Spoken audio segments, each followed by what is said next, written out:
दोस्तों आज हम डेल कार्नेगी की book how to stop worrying and start living की समरी देखने वाले हैं। जैसा कि इस बुक के नेम से ही जाहिर है, ये आपके स्ट्रेस, डिप्रेशन, वरीज जैसी नेगेटिव इमोशन से छुटकारा हासिल करने के लिए बेस्ट एंड ऑसम प्रिंसिपल्स बताती हैं। सबसे पहले हम देखेंगे कि डिप्रेशन, एंजाइटी एंड स्ट्रेस के बेसिक रीजंस क्या हैं और हमारे लिए ये फिजिकली एंड मेंटली कितने हार्मफुल हो सकते हैं। इसके बाद हम कुछ प्रिंसिपल्स देखेंगे कि हम इन अननेसेसरी वरीज को ख़त्म कैसे कर सकते हैं। दोस्तों स्ट्रेस, डिप्रेशन जैसी नेगेटिव इमोशंस की बेसिक रीज़न आपकी अननेसेसरी वरीज होती हैं। एक रिसर्च के मुताबिक लोगों में 97% वरीज ऐसी चीज़ों के बारे में होती हैं जो कभी उनके साथ पेश ही नहीं आती।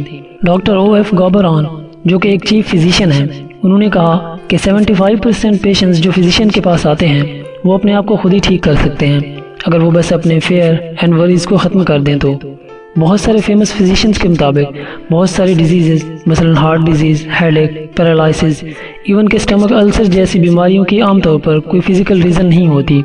ये बस इंसान की वरीज और उसके फेयर की वजह से होती हैं। इसलिए ज़्यादा वरी करना हम पर बहुत ज़्यादा इम्पैक्ट करता है। अलेक्सिस कैरल, जो कि एक नोबेल प्राइज़ विनर हैं, उन्होंने कहा, the people who do not know how to fight worries die early. दोस्तों हैप्पीनेस आपकी पावर, फेम या मटेरियल वेल्थ से नहीं बल्कि इनर पीस से जुड़ी है कि आप अपनी लाइफ से कितने सेटिस्फाइड हैं। ऑथर के मुताबिक इस चीज़ को प्रूव करने के लिए Napoleon Hill and Helen Keller की ज़िंदगियाँ परफेक्ट एग्जाम्पल्स हैं। नेपोलियन के पास पावर, फेम, पैसा सब कुछ था, लेकिन उन्होंने एक जगह पर खुद एक्सेप्ट किया कि मैंने ज़िंदगी के कोई 6 दिन भी खुशी से नहीं बिताए। जबकि दूसरी तरफ हेलन केलर, जो कि ब्लाइंड एंड डेफ थी, उन्होंने डिक्लेयर किया कि ज़िंदगी बहुत ही खूबसूरत है। ये सारी बातें आपके लिए मोर देन एनफ होनी चाहिए इस बात को प्रूव करने के लिए कि आपकी हैप्पीनेस किस हद तक आपके अपने कंट्रोल में है और आपकी वरीज किस हद तक आपके लिए हार्मफुल हो सकती हैं, बोथ फिजिकली एंड मेंटली। अब हम देखते हैं वो मैजिक फार्मूला जो ऑथर ने इन वरीज को रिड्यूस करने के लिए यहाँ पर बताया है। इस फार्मूले के 3 स्टेप हैं। नंबर 1, सबसे पहले आपको बिना डरे अपने वरीज का वर्स्ट आउटकम पता करना है कि जिस चीज़ को लेकर आप परेशान हैं उसका एंड रिजल्ट क्या हो सकता है, उसकी वजह से आपके साथ ज़्यादा से ज़्यादा क्या बुरा हो सकता है। सेकंड स्टेप ये है कि जब आपने अपने वरी का एंड रिजल्ट पता कर लिया तो आप उस वर्स्ट आउटकम को मेंटली तौर पर पूरी तरह एक्सेप्ट कर लो और उससे आंखें ना चुराओ। थर्ड स्टेप, तीसरे स्टेप में आपको एग्जामिन करना है कि उस वर्स्ट आउटकम को जिसे आप एक्सेप्ट कर चुके हो उसे किस हद तक आप इम्प्रूव करके बेटर बना सकते हो, यानी अपनी गलती को किस हद तक आप सुधार सकते हो। अगर उस सिचुएशन को बेटर बना सकते हो आप तो उसे इम्प्रूव करो। अगर सिचुएशन बिल्कुल आपके कंट्रोल से बाहर है तो उसके बारे में वरी करना छोड़ दो और उसे एक्सेप्ट कर लो। इस फार्मूले को अच्छे से समझाने के लिए ऑथर ने यहाँ पर 2 एग्जाम्पल दिए हैं। एग्जाम्पल नंबर 1, विले सच कैरियर एक इंजीनियर थे। उनकी कंपनी को एक दफ़ा किसी फैक्ट्री में गैस क्लीन करने वाले डिवाइसेस को इंस्टॉल करने का प्रोजेक्ट मिला, जिसके लिए कंपनी का बहुत सारा पैसा लग गया था। पर उस प्रोजेक्ट को पूरा करने के बाद कैरियर को पता चला कि उनके इंस्टॉल किए गए डिवाइसेस प्रॉपरली वर्क नहीं कर रहे, जिसकी वजह से करोड़ों रुपए के लॉस की जिम्मेदारी पूरी तरह कैरियर पर आ गई थी। वो अपने इस फेलियर से बहुत ज़्यादा परेशान थे। उन्होंने थोड़ी देर बाद रियलाइज़ किया कि उनका इस तरह से वरी करना प्रॉब्लम को ठीक नहीं कर देगा। इसलिए वहाँ पर उन्होंने यही 3 स्टेप फार्मूला अप्लाई करना स्टार्ट किया अपने वरी को ख़त्म करने के लिए। तो फर्स्ट स्टेप को फॉलो करते हुए कैरियर ने अपनी प्रॉब्लम का एंड रिजल्ट सोचा कि इस फेलियर की वजह से मुझे जेल या फांसी तो नहीं होने वाली, ज़्यादा से ज़्यादा मार्केट में मेरा और कंपनी का इमेज ख़राब हो जाएगा। तो इस तरह से उन्होंने अपनी प्रॉब्लम का वर्स्ट आउटकम पता कर लिया। अब दूसरे स्टेप को फॉलो करते हुए उन्होंने उस वर्स्ट आउटकम को मेंटली तौर पर पूरी तरह एक्सेप्ट कर लिया कि ज़्यादा से ज़्यादा मेरा मार्केट में इमेज ख़राब होगा, उसे मैं फिर से बेटर बना लूँगा। अब जाकर कैरियर को बहुत ज़्यादा सुकून मिला और अब उनका माइंड पॉजिटिव वे में सोचने और एक्ट करने के लिए रेडी था।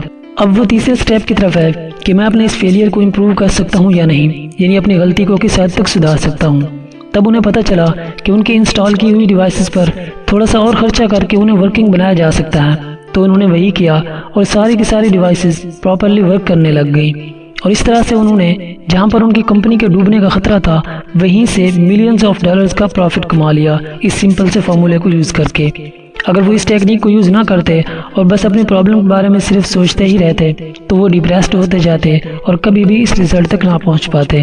तो इससे आपको रियलाइज़ हो गया होगा कि ये फार्मूला कितनी पावरफुल है और इस फार्मूले ने कैरियर की तरह के अनगिनत लोगों की ज़िंदगियाँ सुधारी।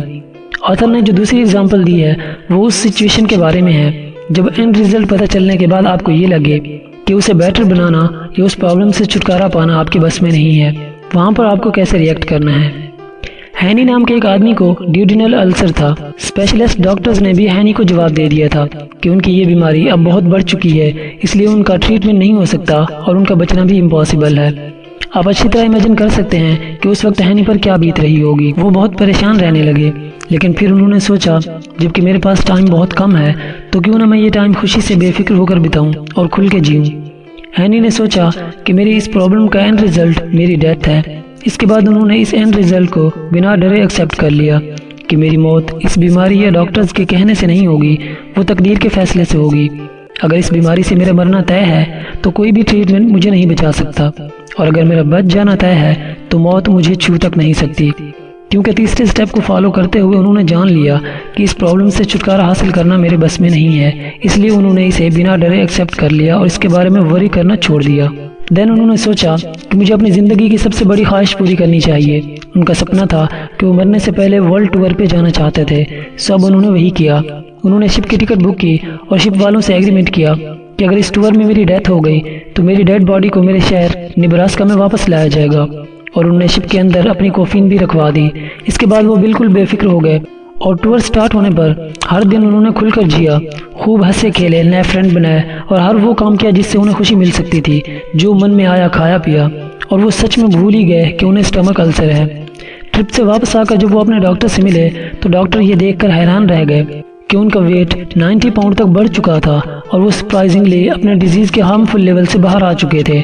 और कुछ अर्से बाद थोड़े से ट्रीटमेंट से वो बिल्कुल ठीक हो गए और उन्होंने एक लॉन्ग एंड हेल्दी लाइफ गुजारी। तो यहाँ पर हैनी ने भी वही सेम टेक्निक यूज़ की जो कैरियर ने की थी, और वो मौत के मुंह से बच निकले। यहीं पर ऑथर कहते हैं कि जैसे हमारे इमोशंस हमारे एक्शंस को इम्पैक्ट करते हैं, इसी तरह वाइस वर्सा भी होता है, यानी हमारे एक्शंस भी हमारे इमोशंस को इम्पैक्ट करते हैं। यानी किसी स्ट्रेस वाली सिचुएशन में अगर आप चेयरफुल वे में एक्ट करने लग जाते हैं, मुस्कुराते हैं और ऐसा प्रिटेंड करते हैं जैसे आप वाकई में खुश हों, तो इसका आपकी सैड फीलिंग पर वाकई में बहुत अच्छा इम्पैक्ट होता है। क्योंकि आपका दिमाग एक टाइम पर दो चीज़ों के बारे में एक साथ नहीं सोच सकता। जब आप हैप्पीली एक्ट कर रहे होंगे उस वक्त आपका दिमाग वरी करना भूल जाएगा। इसलिए गम में भी खुशी की एक्टिंग करें तो वाकई में स्ट्रेस कम होने लगता है। तो गोया आपके एक्शंस आपके इमोशंस को इम्पैक्ट कर रहे होते हैं, क्योंकि आपके एक्शंस एंड इमोशंस एक दूसरे से कनेक्टेड हैं। ऑथर ने एंड पर एक ज़बरदस्त कॉन्सेप्ट शेयर किया है, that you are already so rich. Author कहते हैं कि अगर कोई शख्स आपको करोड़ों रुपए ऑफर करे और आपके दोनों हाथ मांगे या दोनों आंखें मांग ले या आपका कोई भी बॉडी पार्ट मांग ले, तो क्या आप दोगे उसे?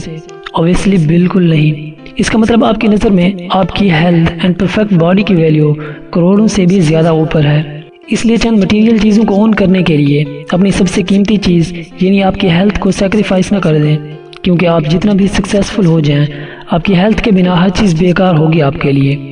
इसलिए अपनी हेल्थ एंड बॉडी को पनिश करके उसे ख़राब ना कर दें। सक्सेस पाने के लिए आपको एफर्ट करनी होगी, लेकिन अपनी हेल्थ को इग्नोर ना करें, उसे भी मेंटेन रखें।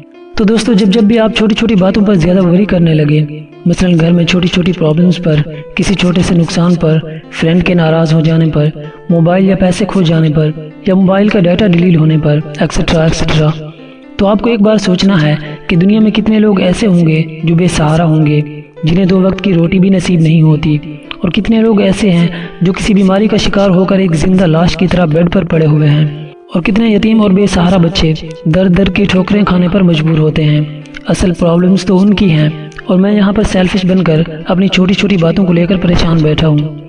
तो इस तरह से आपको अपनी परेशानियाँ मामूली लगने लगेंगी। बचपन में बच्चे अपनी मुर्गी के मरने पर भी रो रहे होते हैं, और बड़ा होने पर जब उन्हें ये बात याद दिलाई जाती है तो उन्हें खुद पर हंसी आती है कि इतनी छोटी चीज़ों को लेकर मैं रोया करता था। दरअसल अब उसने ज़िंदगी की बड़ी प्रॉब्लम्स को फेस कर लिया है, इसलिए पहले वाली प्रॉब्लम्स उसे मामूली लगने लगी हैं, जबकि उस वक्त के हिसाब से वही प्रॉब्लम उनके लिए बहुत बड़ी होती है।